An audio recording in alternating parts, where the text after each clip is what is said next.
नमस्कार, राम राम, सत श्री अकाल, जय भारत। दोस्तों, वक्फ बोर्ड और एक्ट से जुड़ी काफी चर्चाएं करंट सिचुएशन में चल रही है। तो वक्फ एक्ट क्या है, ये कब और क्यों आया, इससे रिलेटेड भारत में अब तक क्या क्या हुआ है, उसके बारे में हम जानेंगे। और मोदी सरकार के अमेंडमेंट से क्या फर्क पड़ेगा, ये भी मैं आपको बता। तो वीडियो पूरा देखना, चलते फिरते मत देखना, सेव कर लो या बाद में देख लेना, लेकिन शांति से देख। वीडियो शुरू करने से पहले अगर आप इस तरह की इंफॉर्मेटिव और एजुकेशनल वीडियो देखना पसंद करते हैं तो मुझे फॉलो कर काम आए। दोस्तों, वक्फ एक्ट या फिर वक्फ बोर्ड के बारे में जानने से पहले आपको ये जानना पड़ेगा कि यह वक्फ शब्द का अर्थ होता क्या है। तो मोटा मोटा हम देखें तो वक्फ एक इस्लामिक टर्म है जिसमें वह लैंड और प्रॉपर्टी आती है जो रिलीजियस पर्पस के लिए अल्लाह के नाम से वाकिफ द्वारा डोनेट की जाती है। यहाँ पर वाकिफ का अर्थ है डोनर। लेकिन दोस्तों, ऐसा भी नहीं है कि वक्फ सिर्फ भारत में ही है। वक्फ दुनिया के और भी हिस्सों में ऑपरेट करता है, जैसे सऊदी अरेबिया, इजिप्ट, जेरूसलम। लेकिन भारत में वक्फ को सिर्फ और सिर्फ मुस्लिम अपीजमेंट के लिए लाया गया, जिसकी शुरुआत होती है 1954 जब पार्टीशन के समय मुस्लिम हिंदू पॉपुलेशन का एक्सचेंज हो रहा था तो उन्हें अपनी प्रॉपर्टी छोड़नी पड़ी। तब पाकिस्तान में तो हिंदूज की प्रॉपर्टी पर मुस्लिम ने कब्जा कर लिया था और कुछ गवर्नमेंट के अंडर चली गई। और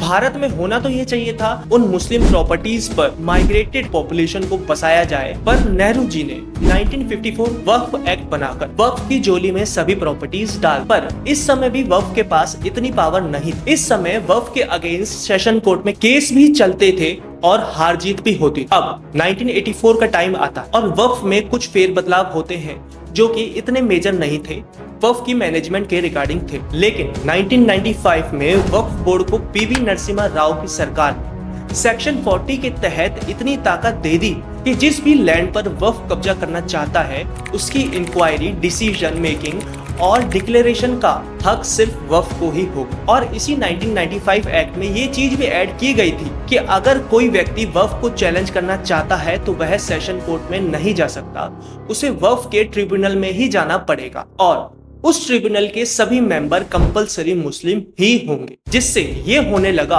कि वक्फ ज्यादा से ज्यादा लोगों की जमीन पर कब्जा करने लगा और उसे कोई रोकने वाला भी नहीं था। सभी शासन प्रशासन वक्फ के साथ ही थे। लेकिन अभी भी इतनी पावर होने के बावजूद भी वक्फ के पास ये पावर नहीं थी कि वह किसी और धर्म के व्यक्ति की जमीन को हड़प सके। लेकिन 2013 में मुस्लिम अपीजमेंट के लिए, अपनी वोट बैंक की राजनीति के लिए श्री मनमोहन सिंह जी की नेतृत्व वाली सरकार में कांग्रेस ने वक्फ बोर्ड को ये पावर दे दी कि वह किसी भी लैंड पर कब्जा कर सकता है, फिर चाहे ओनर किसी भी धर्म से बिलोंग करता हो। और इसी समय कांग्रेस ने दिल्ली वक्फ बोर्ड को 123 वीवीआईपी प्रॉपर्टीज दान भी कर दी थी। और अब जब वक्फ बोर्ड इतना पावरफुल हो ही गया था तो इसने देश भर की प्रॉपर्टी कब्जा करना शुरू कर दिया। और हाल ये है कि इंडियन आर्मी और इंडियन रेलवे के बाद तीसरी सबसे ज्यादा लैंड ओन करने वाली ऑर्गेनाइजेशन वक्फ बन गई थी। और वक्फ ने 2022 में तमिलनाडु के अंदर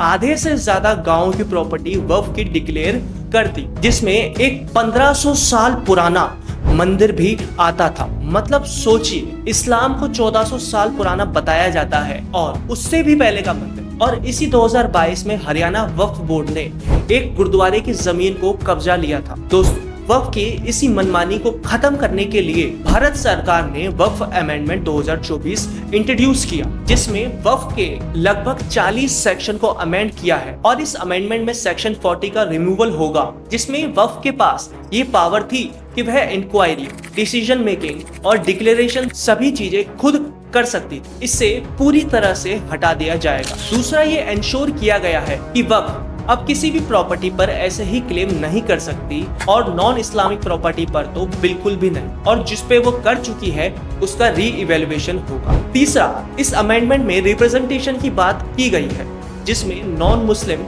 और वुमेन के साथ साथ डिफरेंट कास्ट के मुस्लिम्स भी होंगे, जैसे शिया, सुन्नी, बोहरा समाज के मुस्लिम्स। और जब से ये एक्ट इंट्रोड्यूस हुआ है, लोग दो ग्रुप्स में बढ़ गए हैं। एक ग्रुप तो इसको लेकर काफी खुश है, इसका स्वागत कर रहा है, और दूसरा ग्रुप जिसमें अपोजिशन पार्टीज भी आती हैं, वह इसका विरोध कर रही है। लेकिन मेरी ये समझ में नहीं आ रहा कि वैसे तो ये कॉन्स्टिट्यूशन की दुहाई देते रहते हैं, लेकिन अब जब कॉन्स्टिट्यूशन से काम हो रहा है, सबको इक्वली राइट्स देने की बात हो रही है, तो इन्हें क्या तकलीफ है। So friends, if you like the video, do not forget to like, share and subscribe. I need your support. Ram Ram, Sat Shri अकाल, जय भारत।